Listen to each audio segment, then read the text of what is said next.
Akana minupola balesimiga or the kple Ewenyigba TV. Maune Yami, Maune Dum Semi, Alabana, Malabo, Efuza, Milemio Cromlo, Maune Yami. Ndiela, but my salmon popo, my dark, but no silence ever English dictionary, Labanonia, Dorfe, Kalewan, Sikafmitiva, Yapamoji, Le Egber, and Kakama. I don't go ha, Migan Blue. Egba Milan from Cocopum formal education plus informal education. Tell me per studio, I may have one gentleman who can have idea, knowledge when it comes to formal education or informal. And you make the school, the daughter Badata, no Bronia, and you no food and I'm a good opposite suitor. I me invited by another call in the cover home a cockwood. Because now never school viola school chosen her, Munya Ega, because no vinya in Yamai.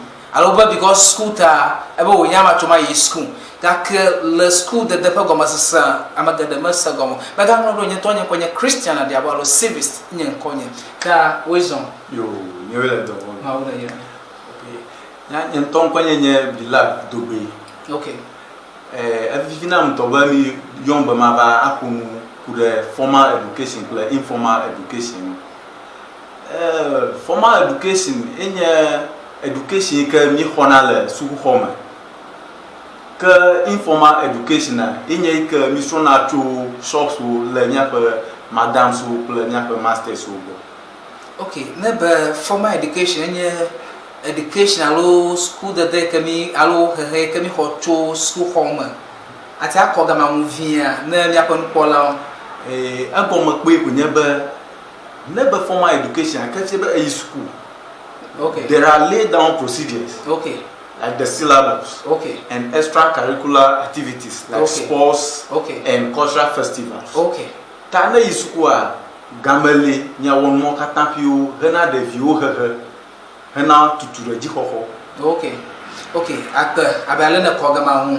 Kano ba informal ha. Ihe atiaga pon vianda ko ku de gama hu. Informal education akpaji goji a magle bamba ibe ni srona no to mi apa madam so plan mi apa master so abe amadenia fita okay mechanics okay na obi afie do amara okay amie gbonoga efe weare okay anye pe tonlo alo pe ne ke mio somo la no nya sono nwi nya de kokwa okay ke wo ho efrine okay ke hazu okay. Okay, there might be because of me upon polo amado abale meglodungo. Enya no susu hano pa le formal education play informal. I'm a sema ko hiebo school. Alo am sema ko hiebo abasro do a. Me kawinki o jeba school. Me kawinki e o jeba wasro do atia akogama hu anamia. Enya mago pe tu apama hu nyebe le Amasia mo agbe plefifia. Okay. Mi the school va ser basic. Am get the school va ser basic. Okay. Tana le school de hu. Ba bona le gamarasi. No be basic in two class ka ba das the class ka. To class 1 va ser GHS. Okay. Okay, in basic la. In am get manyata. Aha. Okay. Tana edo GHS 3 ye ngo do povoir. Teacher o lenkure de vieux do nauti. Okay. Okoba meya na oide sukodia enyo. Okay. Ameya no iba son do enyo. Ta jila ople enfielo anu wodeka. Ye okoba kofi enyo le carpentry man. Okay. Ko odweda agama. Ketebe ye ejeba ide Dɔsɔsrɔ. Okay. Epeto. Okay. Ko ke ewunu. Okay. Ke no gapo anu bu aba ama. Iha nyo le enwonwrome. Obe enwulio sosron abe maths plus science mo sosron nyone kwa. Obe year na ide secondary school. Iha afeton. Ko iha wu. Okay. Ta le mo kokotinu a ukata ojo fere kano. Okay. Ele o master bono ga asron edo afeton. Okay. E ga no teacher obo le school. At the school, anya school homanu afeton. Okay. Ke ego. Okay, ma bien halo abiale le e me confialo me den fila ya. Ke anya ka do doade le ti lopa teacher odoma. O lo wona ne ma lo no nyeba de vi odo le suko da silongu amasame ke o be mayingo yen to acho mo le ne mo la lo kadodo le di lo pe ti cho do mi le abiale na ko mu fie no akwebugo na vio eji de vio eji na wo le veve no ye do da suku wo le goma je fa suku ma eni enye no veve to je na onye be na lisan je na ide suku ma akora ba de vio fa no so so de ara ko ko la na ru gama kwa mi fie lawo eje be wa de wana un tututu vio mu so so ti kana mama mi pe mi fie la mi ama damu den tu eni enye go ala you have a career guidance. Okay. And you have a trauma. Career guidance. Okay. Nyano, a black play the Viano Brone, a woman to next year, Namanya pilot. Okay. Let's Susumama, natural or science, so strong veve, natural physics, me. Then a brother about the Vihanya, can you never would do Lagamava, can never ye in other secondary school. Okay. Na Apavalia senior informal. Let the Viha Boba Anona Apamanda and Monia. Okay. Broby, no, we the catering school. Okay. Allo, no Dugua. Okay. Alia or Ginky. Okay. Yasitron to the Givasu. Okay. I'm a Netuko. Okay. Come up the hallow. Abialena con my fear. No never the Viado. Your teacher, Pobano, Adalamela Moderno. Kaka, your Pobano was so doyala. At the OG. Academia no kuwa if you had the school I go. Kurt Apagamade Alacola boy or Gama. Akpamagoji, Ejebe Amanuba Blaziar Navama. Na Coco Gilacla, Mufiala, Pobe de Viem Magnone, Akebe Magnonewa. Ejebano Blanc, on a citronity, who I found Loregi. Never yet an amour. De vieilles grands, mais gars, on de déto. Le porum, n'y a plein de jardins de school. Abe, carpenter, qui a son carpentry. Ok. Kake, il a été veillé, il a accounting, là, et il y a double school, et il y a au certificat ou pas. C'est pas mal pour le certificat pour dasser net à la gambe. Ni dimolé, qu'il y a qui est honnête. Ok, elle passe à l'eau fait. Passe. Okay. University nyanke blom. Okay. Ko nyako degree ko that's not atela kwa.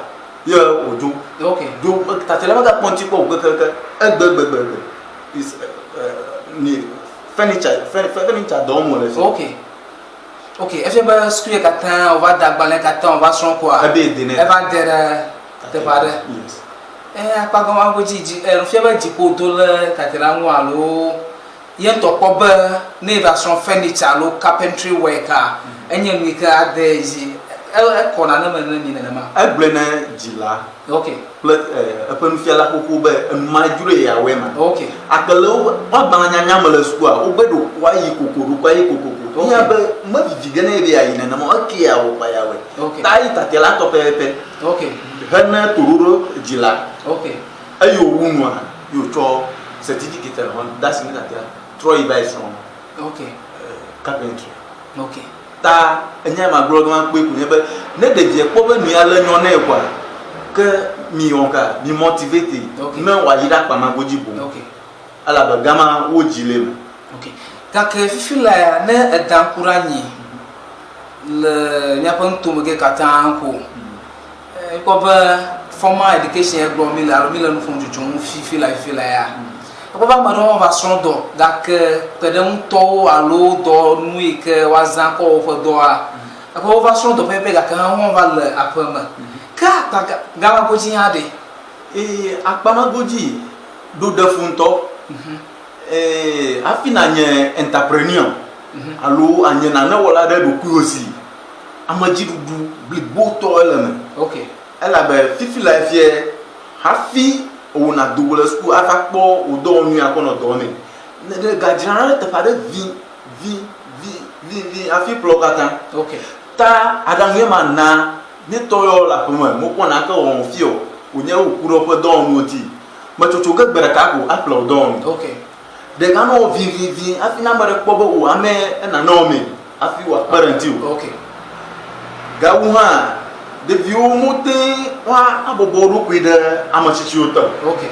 Eva wa le gbegbe ala pepere mu na tso ame tsitsi ko ava no wa mele fafamu okay ta in all America agbalẽ demone ko afi be na onka wa isku gake le on fofo ma le be kadodo ade na no di la okle mfiela o duma kure de vi onu ple ale be ofon be ble vi alo ma bua okay ta abe me carriage be di la do hon le mi okon le wale yo ma ple musrovia do hon le mi okon le wale yo ma que enya kan ki le gbo na daro kon kuma ko kude topic e ke mi le no fon ko kude mu fila mu gbagba be Ghana mo ko be ma ko mutu nyanti fifi la fi enu le nyaji ma kuma ko le nya pe area ma vivi nu mo nya be Dɔsɔsrɔ ma gavale o Sukudede ma gavale o ko mi nya ka tutu o mi lo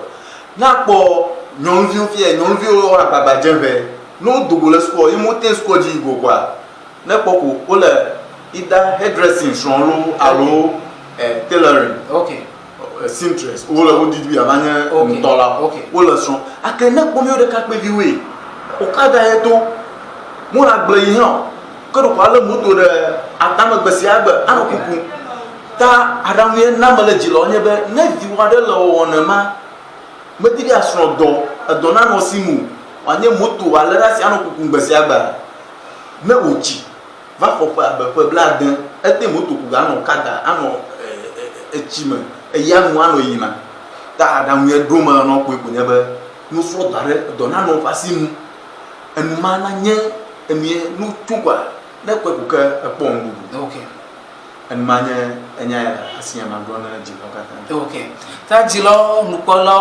nusronlo we see cho Mr. Dogbe the love bo ta nyema ta mi jagba na mi azon ready na ma alebe mi onto mi apa echomere enya mi ka hie pa ta ge dia ga ko mi apa wono aga ko akoseranye ye ga dongo ha megada pekana nuselins ebe English dictionary ela bana magledongo onye don pe ke le mi apa ona da sika primitiva mi apa moji ta